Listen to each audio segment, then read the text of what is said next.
देश आज लोकतंत्र का पर्व मना रहा है। आज लोकसभा चुनाव के दूसरे चरण की वोटिंग हुई।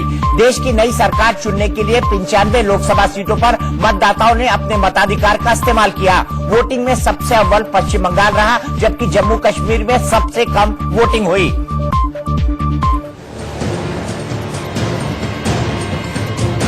लोकसभा चुनाव 2019 के दूसरे चरण का दंगल आज खत्म हो गया। पहले चरण के मतदान के बाद दूसरे चरण में भी सभी पार्टियों ने जान लगा दी। दूसरे चरण में आज 95 सीटों पर लोगों ने बढ़ चढ़कर मतदान किया।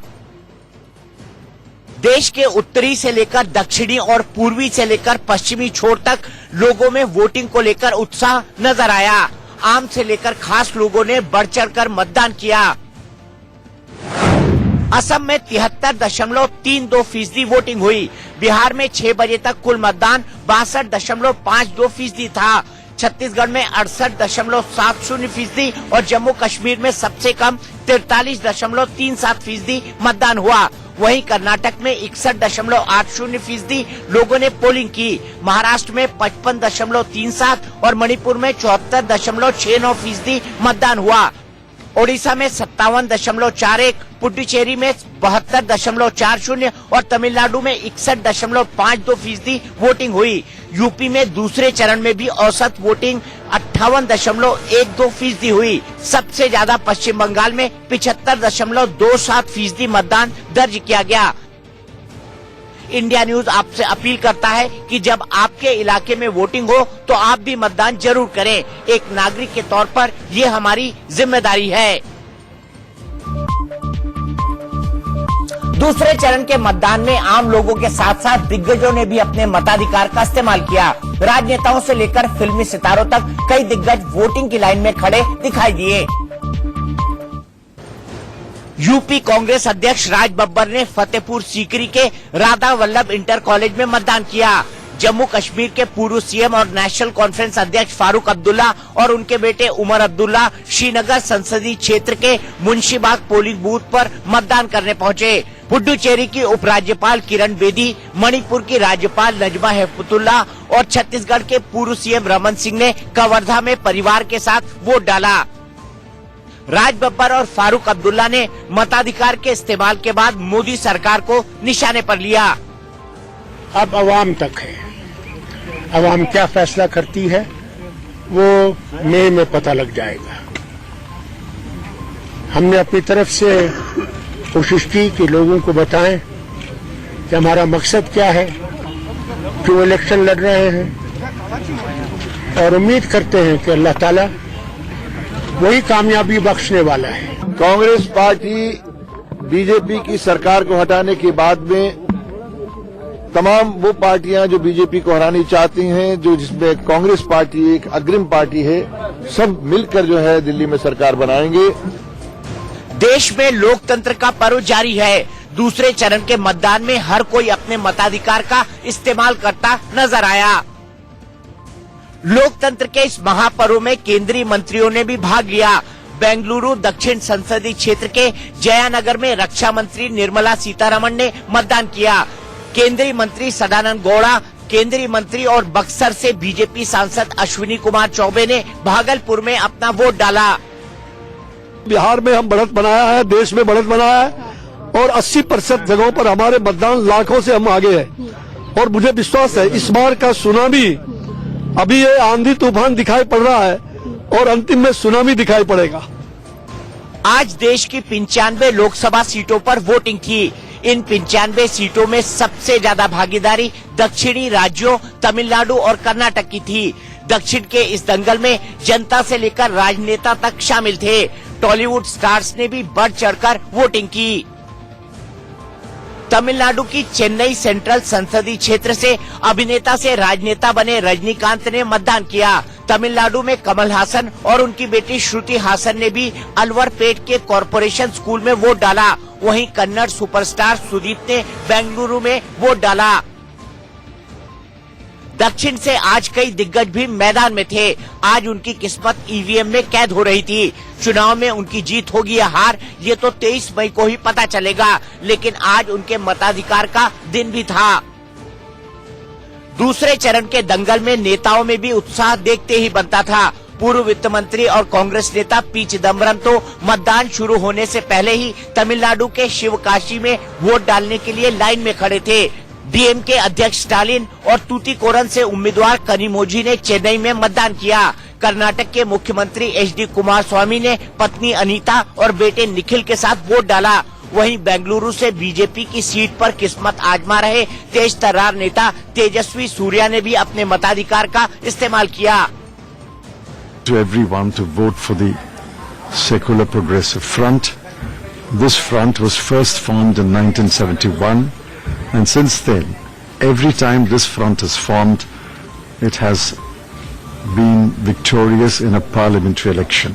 1971, 1980, 1996, 1998, 2004 and 2009. And I have no doubt that the seventh occasion when this front is formed, it will be victorious in Tamil Nadu. आज पश्चिम बंगाल, ओडिशा, महाराष्ट्र में भी वोटिंग थी। मतदान के दूसरे चरण में इन राज्यों में वोटर्स की लंबी लंबी कतारें थी। कई नेता और उम्मीदवार भी वोट देने पहुंचे।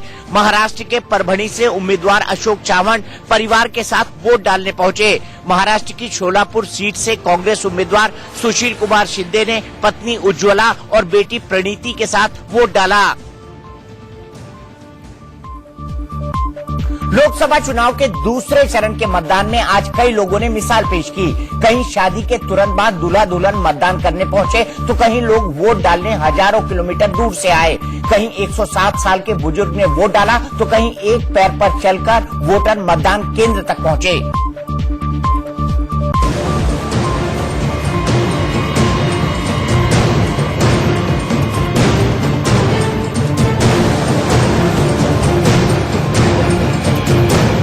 ये लोकतंत्र की सबसे खूबसूरत तस्वीरें हैं। ये जनतंत्र को बुलंद करने की तस्वीरें हैं। ये देश को सशक्त बनाने की तस्वीरें हैं। आगरा के सेमरा गांव के रहने वाले 107 साल के राम प्रसाद लोकतंत्र को मजबूत करने की एक मिसाल हैं। अब तक देश में जितने आम चुनाव हुए, हर बार इन्होंने मतदान किया है और आज भी वो पोते के साथ बाइक पर बैठकर बूथ तक आए और फिर व्हीलचेयर के सहारे मतदान केंद्र तक गए। 38 साल तक गांव प्रधान रह चुके राम प्रसाद गांव के वोटरों के लिए प्रेरणा बन चुके हैं। क्या नाम है आपका? राम प्रसाद शर्मा। अच्छा, आज कौन सा मतदान करेंगे आपसे? मैं मतदान करने आ रहा हूँ। हाँ, कितनी उम्र है आपकी? मेरी उम्र 107 वर्ष और 4 महीने की आज है।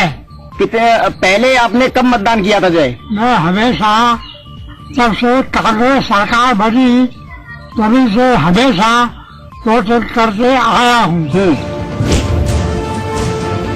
छत्तीसगढ़ के महासमुंद में एक बुजुर्ग महिला हाथ रिक्शा चलाती मतदान केंद्र तक पहुंची, तो लोग उनकी मदद के लिए दौड़ पड़े। पोलिंग बूथ तक लोग उन्हें हाथ रिक्शे से ही ले गए। इस बूथ पर कई बुजुर्ग मतदाताओं ने मतदान किया। वोटरों में जागरूकता बढ़ाने के लिए यहाँ सेल्फी पॉइंट बनाए गए थे।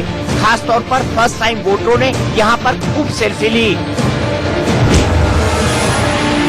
एक पैर और वॉकर के सहारे मतदान करने पहुंचे ये है मुनीश। मुनीश ने फतेहपुर सीकरी लोकसभा सीट के बूथ नंबर 62 पर मतदान किया। उनका कहना है कि देश के विकास के लिए वोट करना बेहद जरूरी है। मुनीश, ये बताओ, आप डालने आए हैं, आप दिव्यांग हैं, कैसे हिम्मत पड़ गई, क्या सोचा आपने? देश के विकास के लिए वोटिंग जरूरी है, इसलिए मैंने भी सोचा कि वोट डालना जरूरी है, इसलिए वोट डालने आया। मिस इंडिया वेस्ट बंगाल रह चुकी शिवांकिता दीक्षित मुंबई से आगरा वोट डालने पहुंची। आगरा के साकेत विद्यापीठ मतदान केंद्र पर उन्होंने मतदान किया और लोगों से वोट डालने की अपील की। मुझे बहुत अच्छा लग रहा है क्योंकि मैंने अपनी ड्यूटी, अपनी रिस्पॉन्सिबिलिटी फुलफिल की है और एज अ यूथ डेवलपमेंट होना चाहिए अपने देश का। और डेवलपमेंट हम लोग यूथ नहीं समझेंगे तो फिर कौन समझेगा। देश की सुरक्षा और देश का विकास बहुत जरूरी है और इसी कारण मैं मतदान देने आई हूँ कि देश का डेवलपमेंट और ज्यादा हो। यूपी के अमरोहा में क्रिकेटर मोहम्मद शमी की पत्नी हसीन जहां ने मतदान किया। उन्होंने मोहम्मद शमी और इसी कारण मैं मतदान देने आई हूँ कि देश का डेवलपमेंट और ज्यादा हो। यूपी यूपी के अमरोहा में क्रिकेटर मोहम्मद शमी की पत्नी हसीन जहां ने मतदान किया। उन्होंने मोहम्मद शमी के गांव सहसपुर अली नगर में अपना वोट डाला। इस दौरान हसीन जहां ने स्थानीय लोगों को वोट डालने के लिए प्रेरित किया। कर्नाटक के मैसूर राज परिवार के लोग भी मतदान करने पहुंचे। यहाँ राज परिवार के वंशज यदुवीर कृष्णा दत्त चामराजा ने अपनी पत्नी कृषिका के साथ वोट डाला। छत्तीसगढ़ के राजनांदगांव लोकसभा क्षेत्र के सांगली गांव में दुल्हन बाजे गाजे के साथ मतदान केंद्र पहुंची। ससुराल जाने से पहले उसने वोट डाला। जम्मू कश्मीर के उधमपुर में भी शादी के तुरंत बाद दूल्हा दुल्हन वोट डालने पहुंचे। तमिलनाडु के विरुधनगर में भी नवविवाहित जोड़ी ने मतदान किया। कर्नाटक के दक्षिण कन्नड़ जिला के बेलतांगड़ी में एक दुल्हन शादी से पहले वोट करने पहुंची। लेकिन कर्नाटक में ही वोटिंग के बीच एक हैरान करने वाली तस्वीर दिखी। चिकबेलापुर के चिंतामणि पोलिंग बूथ पर कुछ लोगों को पैसे से वोट खरीदते देखा गया। वीडियो में साफ दिख रहा है कि एक व्यक्ति वोटर लिस्ट में नाम देखकर लोगों को पैसे दे रहा है।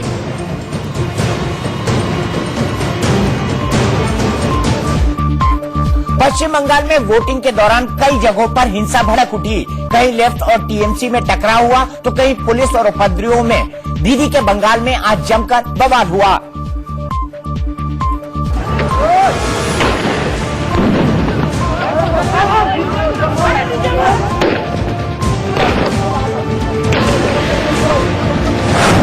दीदी के बंगाल में क्यों आया उबाल?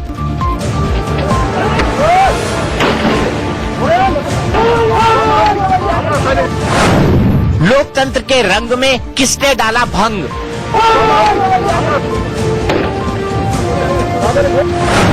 पश्चिम बंगाल में बवाल चुनाव।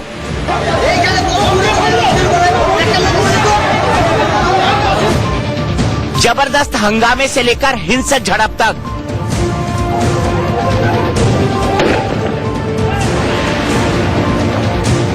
पथराव से लेकर लाठीचार्ज तक।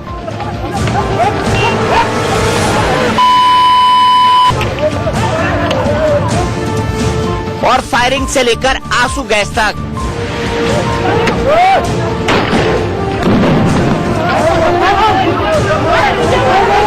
पश्चिम बंगाल में ये सब हुआ। मौका तो लोकतंत्र के जश्न का था, लेकिन राजनीतिक रंजिश ने रंग में भंग डाल दी। दूसरे चरण की वोटिंग के बीच पश्चिम बंगाल के रायगंज में जबरदस्त बवाल हुआ।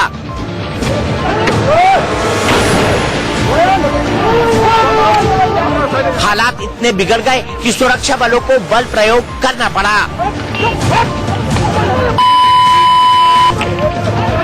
उत्तरी दिनाजपुर में भी सुरक्षा बलों और स्थानीय लोगों की झड़प हो गई।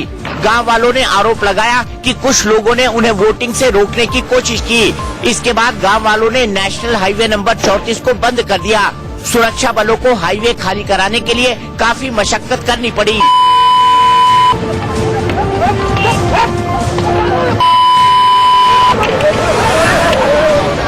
उत्तरी दिनाजपुर के ही चोपड़ा इलाके में बीजेपी और टीएमसी कार्यकर्ताओं के बीच जबरदस्त हिंसक झड़प हुई। हंगामा इतना बढ़ा कि बूथ में घुसकर ईवीएम मशीनों को ही तोड़ दिया गया। दोनों पार्टियां एक दूसरे पर बूथ कैप्चरिंग का आरोप लगा रही हैं। पुरुलिया जिले में बीजेपी कार्यकर्ता की हत्या तक कर दी गई। बीजेपी कार्यकर्ता शिशुपाल का शव पेड़ से लटका मिला। बीजेपी ने टीएमसी कार्यकर्ताओं पर हत्या का आरोप लगाया है। पश्चिम बंगाल में इस तरह की वारदातें पहले भी कई बार हो चुकी हैं। पिछले साल पंचायत चुनाव में भी जमकर हिंसा हुई थी। वहीं इस्लामपुर इलाके में सीपीएम नेता मोहम्मद सलीम पर हमला हुआ। उनकी गाड़ी पर फायरिंग और पथराव का भी आरोप है। लेफ्ट ने टीएमसी कार्यकर्ताओं पर हमले का आरोप लगाया है। धक्का धक्की शुरू हो गया। धक्का धक्की शुरू के बाद वो सलीम साहब बूथ के अंदर घुस गया अपना सेफ्टी के लिए, और हम लोग गाड़ी बूथ के बाहर 4 आदमी बैठे हुए थे, तो गाड़ी को वो लोग पथराबाजी लट्ठी से मारना शुरू किया। यहाँ के भी रिवॉल्वर, सबके हाथ में रिवॉल्वर था। गाड़ी पर गोली भी चलाया। ड्राइवर का मोबाइल भी छीन लिया।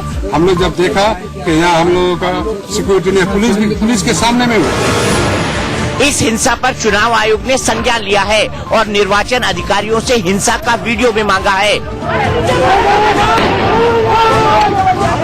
पश्चिम बंगाल में लोकसभा की 42 सीटें हैं। ममता बनर्जी यहां अपना किला बचाने की कोशिश में है, तो बीजेपी भी उनके किले में सेंध लगाने की तैयारी कर रही है।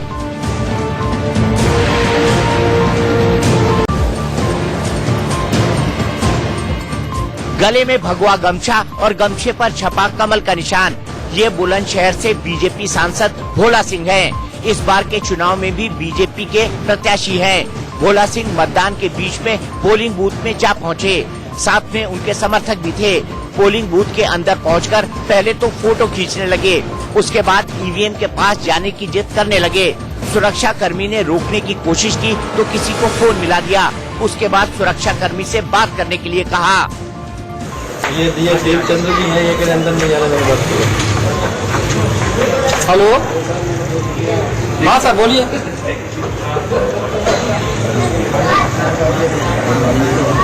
बाहर नहीं दे सकते सर, हमारे को अलाउ नहीं है कि ईवीएम के पास जाने के लिए सर। हाँ सर,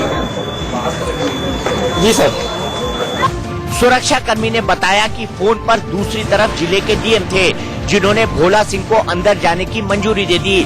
वैसे भी कोई भी प्रत्याशी पोलिंग बूथ में जाकर अंदर देख सकता है कि कहीं कोई गड़बड़ी तो नहीं।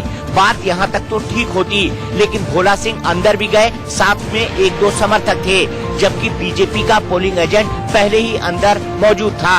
पोलिंग बूथ में अंदर भोला सिंह किसी से बात कर रहे थे। जब ये वीडियो वायरल हुआ तो खबर डीएम तक भी पहुंची। डीएम ने भोला सिंह को आचार संहिता के उल्लंघन में वोटिंग होने तक नजरबंद करने का आदेश दे दिया। इसमें ये सिक्योरिटी ने वहाँ पर उनको चीज को रोका था कि उनको बूथ देखने से वो किया था कि नहीं देख सकते। तो उसमें जब उनको ये निर्देशित किया गया कि वो अपना जाके बूथ देख सकते हैं, और लेकिन बूथ देखने का एक तरीका होता है जिसकी गाइडलाइंस तय है कि वो जाके सिर्फ बूथ अपना देख सकते हैं और वापस आ सकते हैं। उसमें किसी से बात नहीं करेंगे, किसी से ब्लेसिंग नहीं लेंगे। तो वो जब पता चला कि उसमें उनके द्वारा इस तरह का कुछ किया गया, देखा गया है, वो चीज़ पिक्चर में आया, तो तुरंत उस पर हम लोगों ने संज्ञान लिया है। उस पर हम लोगों ने उनको नोटिस जारी किया है और आज के लिए हम लोग नजरबंद कर। सवाल ये उठता है कि आखिर भोला सिंह पोलिंग बूथ में गए क्यों थे। इस बारे में भोला सिंह का कहना है कि वो अंदर गए थे, किसी से बात नहीं की, जबकि वीडियो में भोला सिंह बात भी कर रहे हैं और किसी शख्स से आशीर्वाद देते हुए भी नजर आए। और मेरा ही नहीं, हर प्रत्याशी का अधिकार है कि अगर कोई टेक्निकल प्रॉब्लम कहीं आती है तो जाकर उसको चेक कर सकता है। वो मैं चेक करने के लिए गया, मैंने चेक किया। भोला सिंह को नियम तोड़ने के लिए चुनाव आयोग ने नोटिस भी जारी किया है, क्योंकि चुनाव के दौरान कोई भी प्रत्याशी किसी भी तरह से प्रचार नहीं कर सकता। जबकि बीजेपी प्रत्याशी भोला सिंह ने भगवा गमछा पहना हुआ था, जिस पर बीजेपी का सिंबल छपा था। पिछले लोकसभा चुनाव में पीएम मोदी भी बीजेपी का चुनाव चिन्ह लगाकर वोट डालने गए थे और कमल फूल की तरफ इशारा भी किया था, जिसके बाद चुनाव आयोग ने उन्हें नोटिस जारी किया था। पहले चरण में बीजेपी नेताओं ने बुर्के के सहारे फर्जी वोटिंग का मुद्दा उठाया था। दूसरे चरण में भी बुर्के पर बवाल जारी है। अमरोहा से बीजेपी प्रत्याशी कंवर सिंह तंवर ने अमरोहा के डीएम से फर्जी वोटिंग की शिकायत कर डाली, लेकिन इस बीच सवाल ये भी उठ रहा है कि क्या बुर्के पर बवाल कहीं ध्रुवीकरण की कोशिश तो नहीं है।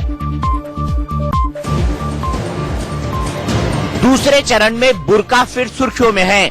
इस बार भी बुर्के की आड़ में फर्जी वोटिंग का आरोप बीजेपी नेताओं ने लगाया है।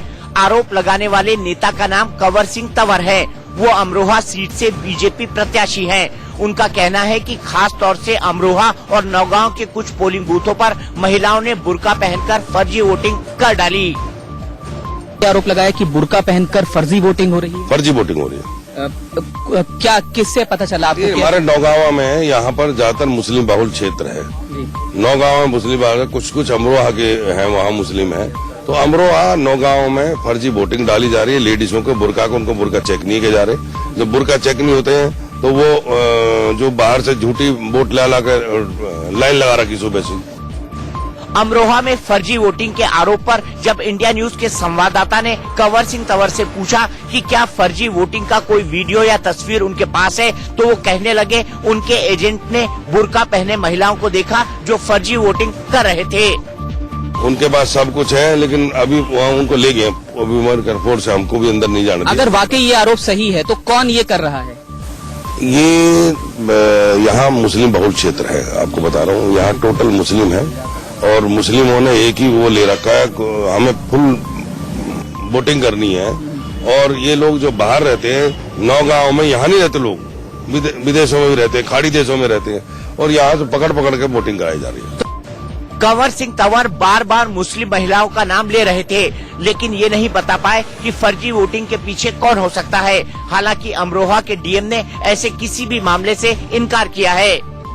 आप भी तो थे अभी साथ में, हम लोग सारे मतदान केंद्रों का निरीक्षण कर रहे थे, पूरी मीडिया के लोग भी थे, कहीं कोई ऐसी संभावना ही नहीं है और कोई ऐसी शिकायत भी नहीं। हम और वरिष्ठ पुलिस अधीक्षक महोदय घूम रहे हैं, पूरे जनपद के सारे वरिष्ठ अधिकारी भी घूम रहे हैं, कहीं ऐसी कोई संभावना नहीं। कौन क्या पहनेगा, किसी को जीन्स पहननी है या किसी को स्कर्ट पहनना है या किसी को बुर्का पहनना है, खाने पे भी और पहनने पे भी वो तय करेंगे क्या?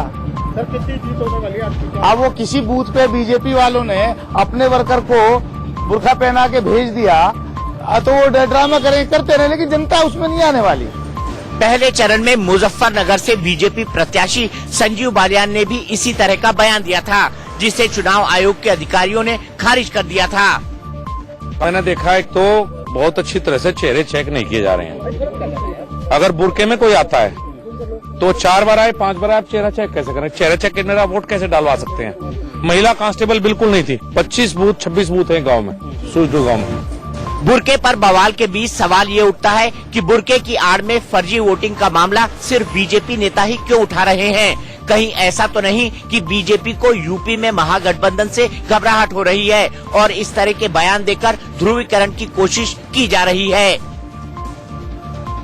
पर फिर इस तरह का विवाद खड़ा हुआ है और इस बार कंवर सिंह तंवर ने इस तरह का आरोप लगाया और ये कह रहे हैं कि वो चाहते हैं कि अब बुर्का उतार कर देखा जाए कि जो भी वोट करने आ रहा है उसकी पहचान सुनिश्चित की जाए।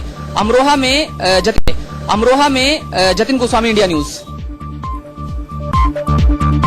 भोपाल की लड़ाई को भगवा आतंकवाद बनाम भगवाधारी बना चुकी बीजेपी उम्मीदवार साध्वी प्रज्ञा ठाकुर आज मीडिया के सामने भावुक हो उठी। उन्होंने जेल में यातनाएं देने का आरोप लगाकर कांग्रेस पर निशाना भी साधा।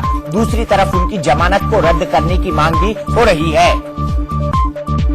सुबह हो जाती थी पिटते पिटते, लोग बदल जाते थे पीटने वाले, लेकिन पिटने वाली मैं सिर्फ अकेली रहती थी। एक रात एक दिन पूरा पीटा, प्रश्न ही नहीं किया कि आखिर क्यों पीट रहे हो। इतनी गंदी गालियां देते थे पीटते पीटते। भोपाल से बीजेपी उम्मीदवार प्रज्ञा ठाकुर मीडिया के सामने आकर भावुक हो गयी। उन्होंने जेल में यातनाएं देने का आरोप लगाया और कांग्रेस को घेरने की कोशिश की। मैं आपके सामने अपनी पीड़ा नहीं बता रही हूँ, लेकिन इतना कह रही हूँ कि और कोई बहन आज के बाद कभी भी इस पीड़ा का सामना न कर सके। इतनी गंदी गालियां देते थे पीटते पीटते, उल्टा लटका देंगे, तुझे निर्वस्त्र करेंगे।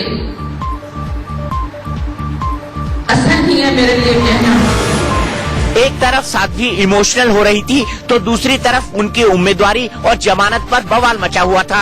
जम्मू कश्मीर के पूर्व मुख्यमंत्री उमर अब्दुल्ला ने साध्वी प्रज्ञा को टिकट दिए जाने पर बीजेपी पर जमकर निशाना साधा। साथ ही प्रज्ञा की जमानत पर भी सवाल उठाए। बीजेपी के पास जब और कुछ रहता नहीं है तो वो मजहब का कार्ड निकाल के मजहब का कार्ड खेलते हैं। मंदिर मस्जिद पे तो उनको वोट मिलेंगे नहीं, तो उन्होंने एक ऐसे शख्स को भोपाल से मैंडेट दिया है जिन्होंने सिर्फ आतंकवाद के केस में एक आरोपी हैं, बल्कि उसके साथ साथ बेल पे हैं, और बेल भी उनको इस बहाने दिया गया कि उनकी सेहत ठीक नहीं है। मुझे बताइए, अगर उनकी सेहत जेल में रहने के लिए ठीक नहीं है तो उनकी तबीयत इलेक्शन लड़ने के लिए ठीक कैसे हो सकती है? मैं उम्मीद करूंगा कि जल्द से जल्द जो है जिस अदालत से उनको ये बेल दी गई है उस अदालत से ये बेल कैंसिल हो जाए, क्योंकि अगर उनकी सेहत इलेक्शन के लिए ठीक है तो उनकी सेहत सिर्फ जेल के लिए भी ठीक है। साध्वी प्रज्ञा ठाकुर ने उमर अब्दुल्ला के बयान पर पलटवार करते हुए कहा कि गनीमत है कि उन्होंने ये नहीं कहा कि साध्वी को तत्काल फांसी पर लटका देना चाहिए। पाकिस्तानी अन्य देशों से जो आतंकवादी आते हैं उनको वो बहुत सम्मान से रखना चाहते हैं और इसलिए वो अपने देश में रहने वाले जो देशभक्त हैं उनको भी आतंकवादी कहकर कुछ प्रयास करके षड्यंत्र के तहत फंसा करके जो टॉर्चर करके वो आतंकवादी बनाना चाहते हैं, कि उनका एक कुत्सित प्रयास है। साध्वी की जमानत पर मचा बवाल चुनाव आयोग तक भी पहुंच गया है। कांग्रेस समर्थक तहसीन पूनावाला ने चुनाव आयोग को पत्र लिखकर साध्वी के चुनाव लड़ने पर रोक लगाने की मांग की है। पूनावाला ने कहा है कि प्रज्ञा ठाकुर आतंकवादी हमले की आरोपी हैं, लिहाजा उन पर रोक लगाई जाए। हिंदूवादी चेहरे के रूप में मशहूर हो चुकी साध्वी प्रज्ञा ठाकुर मालेगांव ब्लास्ट से चर्चा में आई थी। 2008 में मालेगांव बम ब्लास्ट केस में साध्वी प्रज्ञा ठाकुर का नाम उछला था। इसके बाद 23 अक्टूबर 2008 को उन्हें गिरफ्तार कर लिया गया था। 25 अप्रैल 2017 को साध्वी प्रज्ञा को जमानत मिली। एनआईए ने अपनी चार्जशीट में साध्वी प्रज्ञा के खिलाफ कोई ठोस सबूत न मिलने की बात कही थी। भोपाल से साध्वी को उतारकर बीजेपी ने ध्रुवीकरण की कोशिश की है। करीब 70% हिंदू और करीब 26% मुस्लिम आबादी वाले भोपाल में साध्वी को उतारकर बीजेपी ने लड़ाई भगवा आतंकवाद बनाम हिंदुत्व और राष्ट्रवाद की बना दी है। लालकृष्ण आडवाणी और मुरली मनोहर जोशी जैसे हिंदूवादी चेहरों के बाद अब बीजेपी ने हिंदुत्व के नए चेहरों के जरिए एजेंडा सेट करने की कोशिश की है। वैसे भी बीजेपी बार बार कांग्रेस को भगवा आतंकवाद के नाम पर घेरती रहती है। ऐसे में साध्वी ने हिंदुत्व का परचम थाम लिया है। साध्वी को चुनावी अखाड़े में उतारकर बीजेपी ने हिंदुत्व के एजेंडे को आगे बढ़ाया है। इसलिए आने वाले दिनों में हिंदुत्व और भगवा आतंकवाद जैसे शब्दों की गूंज और भी तेज हो सकती है। आज जब देश भर में लोकतंत्र के सबसे बड़े पर्व में लोग बढ़ चढ़कर हिस्सा ले रहे थे, तभी बीजेपी प्रवक्ता जीवीएल नरसिम्हा राव पर एक व्यक्ति ने जूता फेंक दिया। जूता फेंकने वाले को पुलिस ने अब से थोड़ी देर पहले हिरासत से छोड़ा है। आपको बता दें कि ये पहली बार है जब बीजेपी मुख्यालय में ऐसी कोई घटना हुई हो।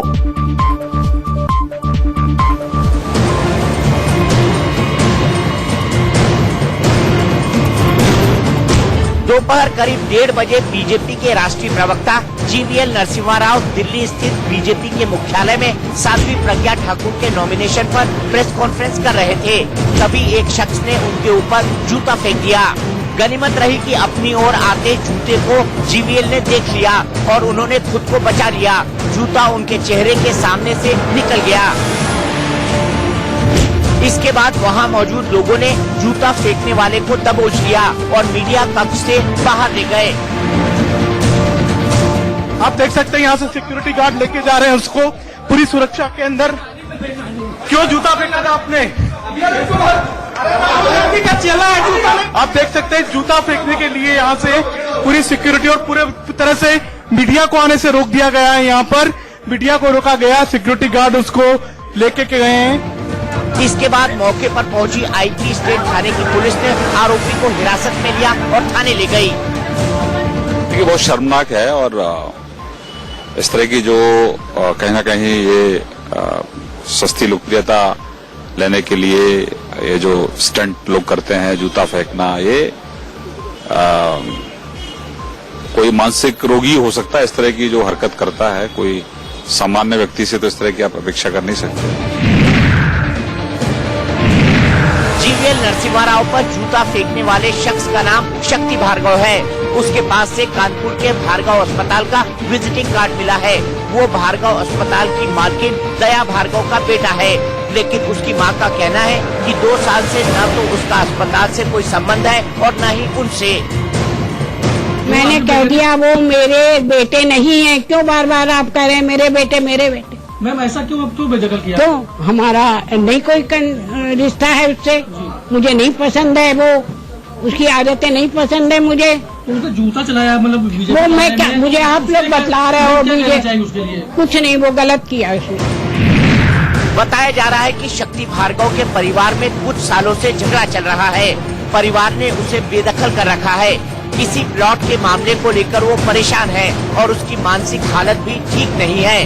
हमने सोशल मीडिया अकाउंट के जरिए भी शक्ति भार्गव के बारे में जानने की कोशिश की तो पता चला कि वो यहाँ काफी एक्टिव है। भार्गव ने खुद को विसिल ब्लोअर बताया है। यहाँ पर उसने विसिल ब्लोअर नाम से कई सीरीज भी चलाई है। किसी नेता पर जूते फेंकने का ये पहला मामला नहीं है। कुछ दिनों पहले ही बारगढ़ जिले में एक चुनावी बैठक को संबोधित करने के दौरान ओडिशा के मुख्यमंत्री नवीन पटनायक पर एक व्यक्ति ने जूते उछाले थे।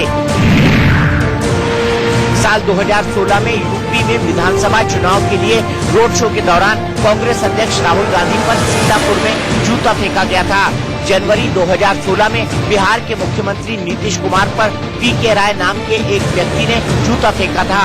अप्रैल 2016 में दिल्ली के सीएम अरविंद केजरीवाल पर वेद प्रकाश नाम के शख्स ने जूता फेंका था। वहीं 2009 में पूर्व पीएम मनमोहन सिंह और बीजेपी नेता लालकृष्ण आडवाणी पर भी जूते उछाले गए थे। वर्ष 2009 में ही पूर्व केंद्रीय मंत्री पी चिदम्बरम पर जूता फेंका गया था।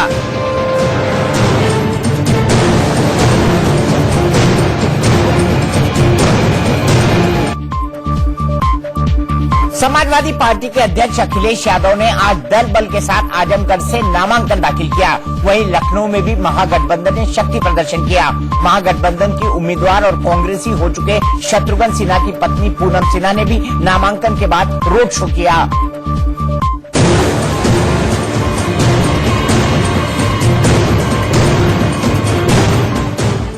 अखिलेश यादव का उड़न खटोला आजमगढ़ सिविल लाइंस में उतरा तो कार्यकर्ताओं का जोश और बढ़ गया।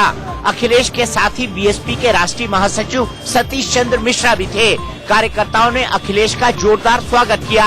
आजमगढ़ की सड़कों पर शक्ति प्रदर्शन करते हुए अखिलेश का काफिला निर्वाचन अधिकारी के दफ्तर तक पहुंचा। यहां अखिलेश ने अपना नामांकन दाखिल किया और तमाम औपचारिकताओं को पूरा किया। अखिलेश यादव इस बार अपने पिता मुलायम सिंह यादव की जगह आजमगढ़ से चुनाव लड़ रहे हैं। बीजेपी ने आजमगढ़ से भोजपुरी कलाकार निरहुआ को उम्मीदवार बनाया है। अखिलेश ने अपनी जीत का दावा किया है। मुझे उम्मीद है कि साइकिल और बहुजन समाज पार्टी ने दोनों ने मिलकर के काम किया है आजमगढ़ में, और काम और तरक्की के रास्ते पे ले जाने के लिए समाजवादी पार्टी, बहुजन समाज पार्टी आगे ले जाएगी, गठबंधन आगे ले जाएगा। बीजेपी को कम से कम बताना पड़ेगा कि उन्होंने दिल्ली और उत्तर प्रदेश की सरकार से क्या काम कराए हैं। राजधानी लखनऊ में भी आज महागठबंधन ने अपनी ताकत दिखाई। लखनऊ में समाजवादी पार्टी में शामिल हो चुकी शत्रुघ्न सिन्हा की पत्नी पूनम सिन्हा ने भी अपना नामांकन दाखिल किया। उनके साथ शत्रुघ्न सिन्हा और अखिलेश यादव की पत्नी डिम्पल यादव भी मौजूद रहीं। नामांकन भरने के बाद लखनऊ की सड़कों पर रोड शो भी निकाला गया। बड़ी संख्या में एसपी बीएसपी कार्यकर्ता पोस्टर झंडे लेकर सड़कों पर निकले। चुनावी रथ की छत से पूनम सिन्हा ने अपने लिए वोट मांगे। शत्रुघ्न सिन्हा ने भी पत्नी के लिए वोट मांगे।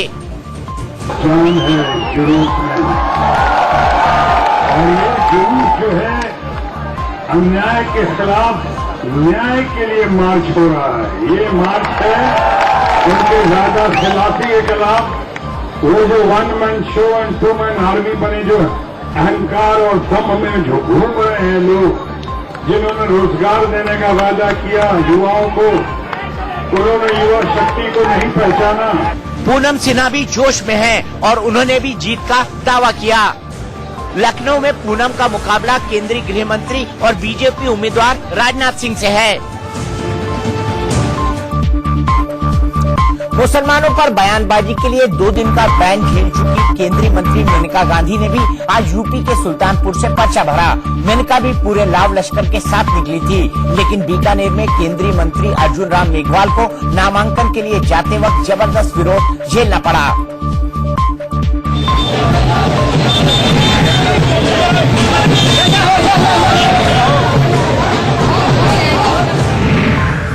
केंद्रीय मंत्री मेनका गांधी ने भी सुल्तानपुर में शक्ति प्रदर्शन किया।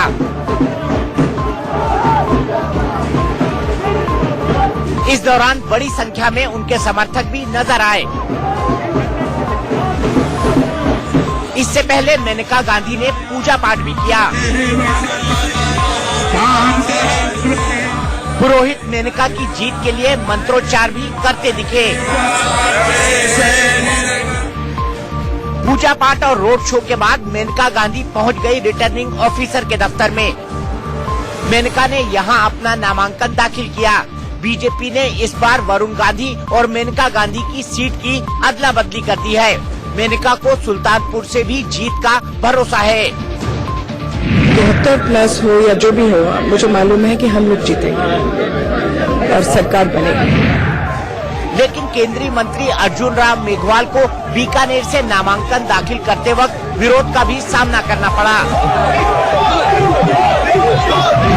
कई लोग काले झंडे लेकर आ गए और नारेबाजी करने लगे।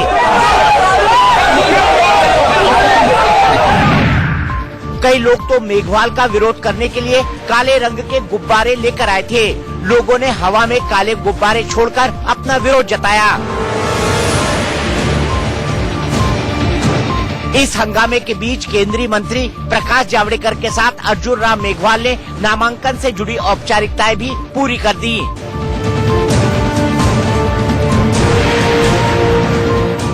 लोकतंत्र की यही खूबसूरती है कि नेताओं को हर 5 साल में जनता के बीच जाना पड़ता है, इसीलिए जनता को खुश रखना बहुत जरूरी होता है।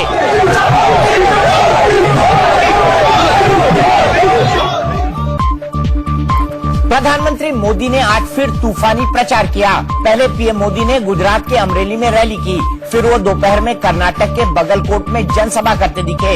दोनों रैलियों में उनके निशाने पर एक बार फिर पड़ोसी मुल्क पाकिस्तान और विरोधी दल के नेता थे।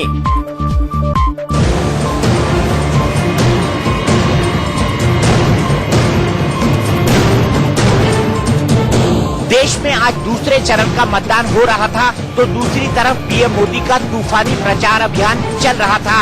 सुबह गुजरात के अमरेली में पीएम मोदी गरजे, तो दोपहर को कर्नाटक के बगलकोट में सूबे की सरकार पर जमकर बरसे। गुजरात के अमरेली में प्रधानमंत्री ने कहा कि आतंकवाद पर केंद्र सरकार ने ऐसा प्रहार किया है कि पिछले 5 साल में देश में कोई भी बम ब्लास्ट नहीं हुआ। जम्मू कश्मीर, जहां पहले कभी रोजाना आतंकी हमले होते थे, पूरा कश्मीर आतंकी हमलों से जलता था, वहां दहशतगर्दी की वारदातों में कमी आई है। भाइयों बहनों, आतंकवादियों ने अढ़ी जिला में आम बराबर घेराबंदी करी है। कश्मीरना 18 जिला है। લદાખમાં જમ્મુના કશ્મીરના બાકી ભાગમાં કોઈ તકલીફ નથી થતી। હમણાં પંચાયતોની ચૂંટણી કરાઈ, 75% મતદાન થયું, 75%। અને હિંસાની એક પણ ઘટના ન બની જમ્મુ કાશ્મીરમાં। ઉરીમાં થયું તો મોદીએ શું કર્યું? મોદીએ શું કર્યું ભાઈ? એમ નહીં સાહેબ, તમે ઢીલું ઢીલું બોલો તો મજા ના આવે યાર। શું કર્યું મોદીએ? પાકિસ્તાનનો ખેલ પાડી દીધો કે ના પાડી દીધો? સર્જિકલ સ્ટ્રાઇક કરી કે ના કરી? ઘરમાં જઈને। गुजरात के अमरेली के बाद दोपहर को पीएम कर्नाटक के बगलकोट में कांग्रेस जेडीएस की गठबंधन वाली सरकार की खिंचाई करते नजर आए। प्रधानमंत्री ने लोगों से मजबूत सरकार बनाने की अपील की। आपने 5 वर्ष की मजबूत सरकार का भी काम देखा है और आप एक मजबूर सरकार का काम अभी यहां कर्नाटका में अनुभव कर रहे हैं। मजबूत सरकार क्या होती है वो देखना है तो दिल्ली की तरफ देखो, और मजबूर सरकार क्या होती है वो देखना है तो बेंगलुरु को देखो। यहां नेताओं का जो नाटक चल रहा है वो खत्म होने का नाम नहीं ले रहा है। और ये नाटक भी ऐसा है जिसमें इमोशन है, रिवेंज है, और इमोशन तो रुकने का नाम ही नहीं ले रहा है। दरअसल कर्नाटक में सत्तारूढ़ गठबंधन जेडीएस और कांग्रेस के बीच पिछले 1 साल से खींचतान चल रही है। कई बार सीएम कुमारस्वामी सत्ता जाने की आशंका जताते हुए भावुक हो चुके हैं। वहीं परसों भी कुमारस्वामी प्रेस कॉन्फ्रेंस में रोते नजर आए थे।